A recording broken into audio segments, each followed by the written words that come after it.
Rohaku memuji di batang perhomongi, songon bunga namang irban dina besar ari arsat dosa apor suhon magodi bain asimi lasmi rohana manotong lehong dia tuhaki.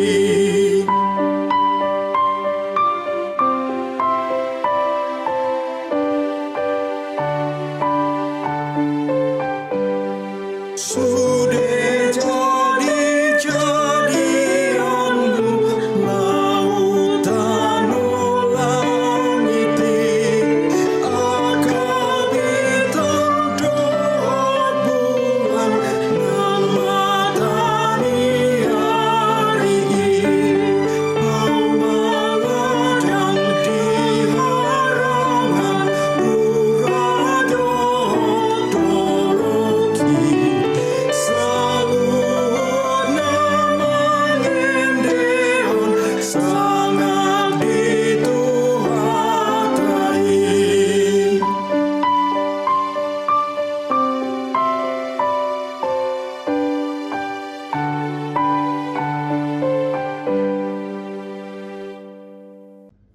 Shalom Jemaat Tuhan yang terkasih dalam Yesus Kristus.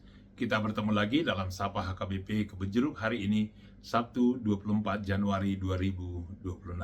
Kita akan mendengarkan firman Tuhan, namun terlebih dahulu mari kita bersatu dalam doa. Damai sejahtera dari Allah Bapa yang melampaui segala akal, kiranya memelihara hati dan pikiranmu di dalam Kristus Yesus Tuhan kita. Amin. Jemaat Tuhan yang terkasih dalam Yesus Kristus, firman Tuhan yang akan menguatkan kita pada kesempatan ini tertulis dalam Galatia 2 ayat yang ke-16. Demikian firman Tuhan. Kamu tahu bahwa tidak seorang pun yang dibenarkan oleh karena melakukan hukum Taurat, tetapi hanya oleh karena iman dalam Kristus Yesus. Sebab itu kami pun telah percaya kepada Kristus Yesus, supaya kami dibenarkan oleh karena iman dalam Kristus, dan bukan oleh karena melakukan hukum Taurat. Sebab tidak ada seorang pun yang dibenarkan oleh karena melakukan hukum Taurat. Demikian firman Tuhan. Jemaat Tuhan yang terkasih dalam Yesus Kristus, kita masih mengingat apa perintah Tuhan kepada Adam dan Hawa ketika mereka ada di Taman Eden. Tuhan berfirman kepada mereka agar mereka jangan memakan buah dari pohon tentang yang baik dan yang jahat itu, yaitu pohon yang ada di tengah-tengah taman itu. Tapi pada akhirnya mereka memakannya. Dan Tuhan mengatakan bahwa ketika mereka memakannya, mereka akan mati. Tentu kita tahu cerita itu bahwa buah yang dimakan itu bukanlah racun sebenarnya yang dapat membuat mereka mati secara jasmani, tetapi mereka mati rohani, di mana kematian di sana atau penyebab kematian itu adalah racun, di mana racun itu adalah ketidaktaatan dari Adam dan Hawa. Boleh kita bayangkan, hanya satu perintah saja tidak dapat dipenuhi, hanya satu aturan saja diberikan kepada manusia, itu pun manusia gagal dan tidak mampu melakukannya. Jadi bagaimana mungkin melakukan 613 poin aturan-aturan yang harus dikerjakan oleh umat Israel? Atau mungkin lebih spesifik 10 titah yang kita dengar setiap hari Minggu, atau yang sering kita baca dalam Alkitab, atau mungkin yang sudah ada dalam hati pikiran kita di mana kita sudah menghafalnya. Bagaimana mungkin melakukan 10 titah dengan sempurna, hanya satu saja pun manusia gagal untuk melakukannya. Itu sebabnya ketika manusia melakukan dosa, maka upah dosa adalah maut. Maut itu adalah kematian. Jadi dengan pemahaman demikian, orang-orang yang berdosa artinya dia sudah mati. Dan orang mati tidak mungkin dapat melakukan apapun. Orang mati tidak akan mungkin melakukan perbuatan baik. Orang mati rohani tidak akan mungkin melakukan perbuatan atau aturan-aturan yang diberikan Tuhan. Karena dia sudah mati. Sama halnya seperti orang yang sudah mati jasmani, dia terkujur kaku, dia tidak dapat berbuat apa-apa lagi. Dia tidak dapat beraktivitas melakukan apapun. Sama halnya ketika seorang sudah mati rohani, dia tidak akan mungkin dapat melakukan apa yang diperintahkan Tuhan di dalam kehidupan. Itu sebabnya dia butuh pertolongan. Dia butuh kehidupan, dan kehidupan itu hanya di dalam Yesus. Kehidupan itu hanya boleh diperoleh dari kuasa Yesus. Jemaat Tuhan terkasih dalam Yesus Kristus, orang mati tidak dapat menghidupkan dirinya kembali selain ada kuasa untuk menghidupkannya. Dan itulah yang dikerjakan Tuhan Yesus kepada kita. Dan bagaimana kita memperolehnya? Yaitu hanya oleh karena iman. Hanya oleh karena iman. Percaya kepada Tuhan Yesus bahwa Dia adalah Juru Selamat, Mesias, Anak Allah yang hidup, yang ada di dalam kehidupan kita. Dan Dia telah menyatakan dirinya kepada kita. Bahkan Tuhan Yesus sudah berkata bahwa Aku adalah jalan kebenaran dan hidup. Tidak seorang pun dapat datang kepada Bapa kecuali melalui Yesus Kristus sendiri. Jemaat Tuhan terkasih dalam Yesus Kristus, ketika kita mau memahami Galatia 2 ayat 16 ini, mungkin ini mudah kita pahami ketika kita mengingat apa yang dikatakan Tuhan Yesus dalam perumpamaan tentang dua orang, yaitu seorang orang Farisi dan satu lagi adalah pemungut cukai. Kita tahu bahwa orang Farisi itu datang ke bait Allah dan dia berdoa, dan dia bersyukur karena mengatakan bahwa dia tidak berdosa, dan dia memberitahukan kepada Tuhan perbuatan-perbuatan baik yang dia sudah lakukan dalam kehidupannya. Padahal Tuhan tahu apa isi hatinya. Itu kemunafikan dan itu adalah kesombongan. Bahkan Tuhan tahu bahwa orang-orang Farisi itu adalah orang-orang yang mencari muka, pencitraan, dan juga cinta uang.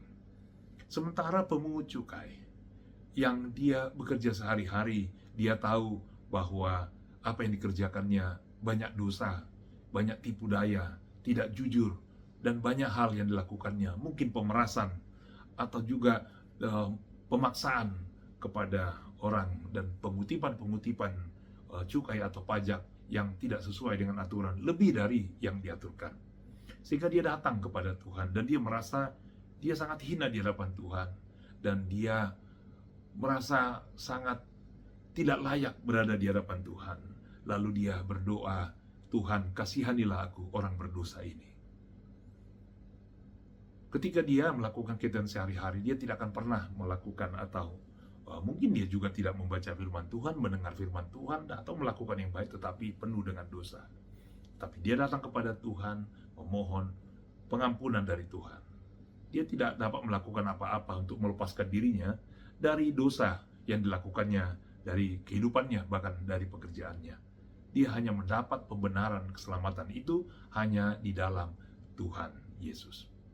Itu sebabnya Tuhan Yesus berkata bahwa orang ini, orang berdosa ini, pemungut cukai ini, dia pulang ke rumahnya dan dia dibenarkan oleh Tuhan. Tetapi orang Farisi itu tidak dibenarkan karena dia datang kepada Tuhan di dalam kemunafikan, dalam ketidakjujuran, dan merasa benar, dan merasa perbuatan-perbuatan baiknya dapat menyelamatkannya, dan itu semua tidak baik, atau itu semua adalah kekosongan di dalam kehidupan, dan Tuhan melihat itu tidak ada artinya dalam kehidupannya. Jemaat Tuhan terkasih dalam Yesus Kristus, kita semua diselamatkan oleh karena anugerah Tuhan di dalam iman kita di dalam Yesus Kristus. Ingatlah bahwa ketika kita berdosa, kita tidak akan dapat berbuat apa-apa karena kita sudah mati di hadapan Tuhan. Tapi kita dihidupkan oleh Yesus Kristus, dan ini menjadi alasan dasar kita kenapa kita setia hidup di dalam Yesus. Karena ini menjadi suatu yang berharga di dalam kehidupan kita.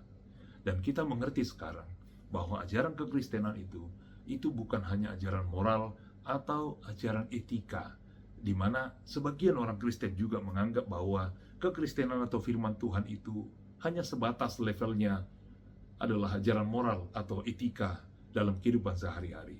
Padahal bukan hanya itu saja, tetapi lebih dari itu. Kita berbicara tentang Yesus itu bicara tentang hidup, kehidupan, jalan kehidupan, keselamatan, bukan hanya moral atau etika. Itu sebabnya dalam nas ini kita diingatkan kembali bahwa ketika kita hidup di dalam Kristus oleh iman kita, dan inilah keselamatan yang sejati yang dari Tuhan. Sehingga ketika kita berbuat baik atau melakukan perbuatan-perbuatan yang dikaruniai roh, maka kita melakukannya bukan untuk mendapat keselamatan, tetapi itu adalah buah dari keselamatan yang sudah ada pada kita. Itu adalah bukti bahwa Tuhan sudah ada dalam diri kita. Dan perbuatan baik yang kita lakukan ketika kita hidup dalam iman, perbuatan baik itu adalah perbuatan yang tulus, murni, dan jujur. Bukan pencitraan, bukan untuk cari muka atau cari keuntungan sendiri, tetapi itu adalah ketulusan kita, bahwa itu adalah buah dari iman kita, di mana kita sudah diselamatkan oleh Tuhan Yesus. Jemaat Tuhan yang terkasih dalam Yesus Kristus, hiduplah demikian, tunjukkanlah kebaikanmu sebagai buah dari imanmu, karena kita adalah orang-orang yang sudah diselamatkan, orang-orang yang sudah dikuduskan Tuhan, dan dengan melakukan perbuatan baik juga kita menunjukkan ciri khas bahwa kita adalah orang-orang yang sudah hidup dalam keselamatan, dan dengan sendirinya itu juga akan menjaga kekudusan yang Tuhan sudah berikan bagi kita. Amin. Mari kita berdoa. Bapa di surga, terima kasih Tuhan atas kebaikan-Mu yang sudah mengingatkan kami bahwa firman-Mu adalah kehidupan, bukan hanya ajaran moral atau etika, tetapi kehidupan, sukacita, keselamatan di dalam hidup kami. Terima kasih Tuhan, karena kami sudah beriman sekarang, karena kasih dan karunia-Mu yang sudah bekerja dalam hidup kami yang menyelamatkan kami. Ajari kami, kuatkan kami ya Tuhan, dalam kehidupan kami sehari-hari, agar iman kami bertumbuh dan iman kami terbukti di dalam kehidupan kami sehari-hari, di dalam perkataan dan perbuatan kami, semua baik adanya seturut dengan kehendak-Mu. Terima kasih Tuhan. Di hari ini kami bersyukur atas keselamatan yang Tuhan berikan, hari yang baru yang Tuhan berikan, dan berkat baru, dan kami percaya Tuhan memberkati dan menyertai kami dalam setiap langkah kehidupan kami. Kami juga percaya Tuhan akan menyertai kami dalam setiap aktivitas dalam kehidupan kami, sehingga kami tetap bersyukur kepadamu dan hidup di dalam firman-Mu. Bapa di surga, kami mengingat saudara-saudara kami yang bersyukur dalam hari ini, yang merayakan ulang tahun kelahiran, ulang tahun pernikahan, agar Tuhan memberkati mereka, memberikan kesehatan, memberikan panjang umur, dan memberikan apa yang mereka rindukan dalam hidup, agar mereka semakin bersyukur kepadamu. Kami percaya kasih dan damai sejahtera-Mu selalu menguasai hati mereka. Berkati jemaat-Mu ya Tuhan, yang masih terbaring di tempat tidurnya karena sakit penyakit, baik di rumah atau di rumah sakit. Pulihkan mereka Tuhan, kasihani mereka, berkati para medis yang menolong mereka, sehingga kesembuhan itu terjadi dalam tubuh mereka, dan keluarga yang menjaga juga Tuhan berikan kesabaran. Berkati jemaat-Mu Tuhan dalam bekerja, berkati mereka yang mencari pekerjaan, berkati umat-Mu yang belajar, agar mereka dapat belajar dengan baik. Jauhkan dari segala mara bahaya yang mengganggu mereka, yang mungkin dapat mengganggu studi mereka. Terima kasih Tuhan atas kebaikan-Mu yang sudah menyertai kami sepanjang hidup kami. Dan kami mengingat juga belakangan ini cuaca kurang baik Tuhan, kiranya Tuhanlah memberikan hujan dan matahari di waktunya, sehingga bumi ini baik, dan kami juga semua baik-baik saja beraktivitas, khususnya memuliakan, memuji Engkau ya Tuhan dalam kehidupan kami. Terima kasih Tuhan atas kebaikan-Mu. Di dalam Kristus Yesus kami berdoa dan mengucap syukur. Amin. Anugerah dari Tuhan kita Yesus Kristus dan kasih setialah Bapa dan persekutuan Roh Kudus kiranya menyertai-mu sekalian. Amin. Pinur hustumu darnai, ditoku Yesus iseanda, tujololi amanai. Ito di bain hapit torana Tumiasi marohani Amanali nasidai Di jakondo tu inganana Tilehondo hasonangana Di bainang hot hatanai Di sesa Jesus dosai Di sesa Jesus dosai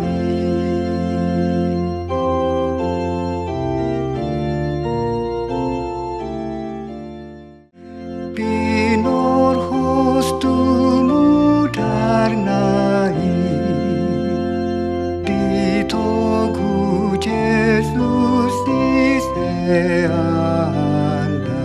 Tujoloni amanai Ito di bain hapit torana Tumiasi marohani